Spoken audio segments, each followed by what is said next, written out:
حضرت سعد بن ابی وقاص رضی اللہ تعالیٰ عنہ فرماتے مجھے پتہ چلا کہ سلمان فارسی بڑے بیمار ہو گئے تو میں ان کی تیمارداری کے لیے گیا۔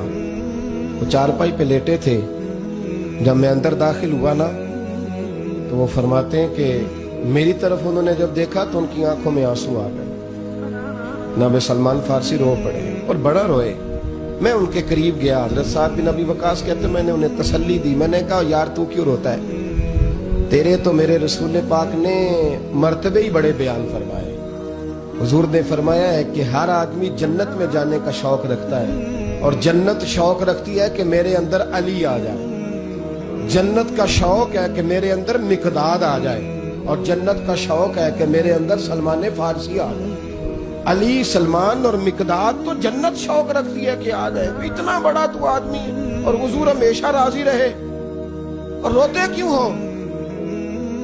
حضرت سلمان فارسی پھر رونے لگے، کہنے لگے روتا اس لیے ہوں کہ جو نبی پاک علیہ السلام کے ساتھ وعدے کیے تھے میں پورے نہیں کر سکا۔ کہا وہ کیا؟ کہنے لگے حضور نے فرمایا تھا مسافروں کی طرح وقت گزارنا، راہگیروں کی طرح وقت گزارنا۔ میں وہ وعدہ نہیں پورا کر سکا۔ میں نے مال جمع کیا، میرے پاس دولت ہے۔ تو کہا کہاں ہے دولت؟ حضرت سلمان کہنے لگے میرے کمرے میں گھوم کے دیکھ لو۔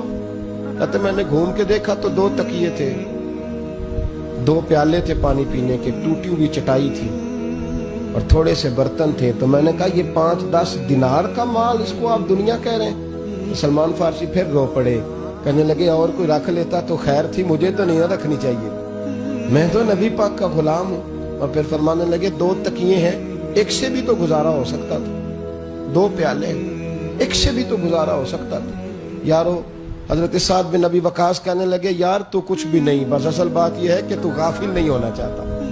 دولت شولت تیرے پاس کوئی نہیں، پر وہ جو تیرا نفس لوامہ ہے نا وہ زندہ ہے۔ یا تو حرام کھا کے لوگ بڑے سکھی رہتے ہیں، مال لوٹ کے بھی لوگوں کو اثر نہیں ہوتا، اور وہ لوگ تھوڑی دنیا داری جمع ہو گئی تو پریشان ہے۔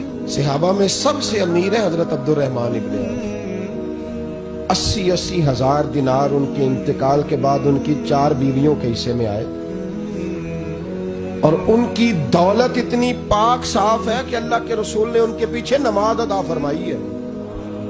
اللہ کرے آپ کو سمجھ آئے میری بات، یعنی 1-1 روپیہ حلال کا ہے، اسی لیے تو میرے نبی پاک نے ان کے پیچھے نماز پڑھ لی ہے۔ 1-1 روپیہ حلال کا، اور جن 10 لوگوں کو نبی کریم نے زندگی میں جنت کی ٹکٹ عطا فرمائی نا، 10 مبشرہ، ان میں حضرت عبد الرحمن ابن عوف شامل ہے۔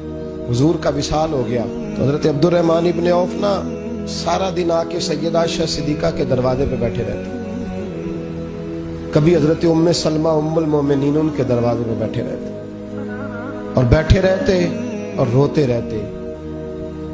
حضرت عائشہ صدیقہ باہر نکلتی تو کہتی بیٹے کیا ہوا، کیوں روتے ہو؟ تو حضرت عبد الرحمن کہتے کہ آپ مومنوں کی ماں ہے نا، تو بیٹے کو جب تکلیف ہوتی ہے تو ماں کے پاس ہی آ کے روتا ہے نا۔ کیا تکلیف ہے؟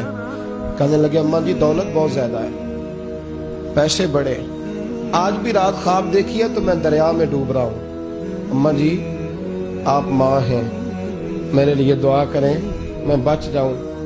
حضرت عائشہ کہتی تیری دولت تو بڑی پاک ہے، حضور نے تجھے جنت کی بشارت دی ہے، کیوں اتنا پریشان ہوتا ہے؟ تو عرض کرنے لگے اماں جی ابو بکر مجھ سے افضل تھے، پر ان کے کپڑوں کو پیبند لگے رہتے تھے۔ عمر مجھ سے اچھا تھا،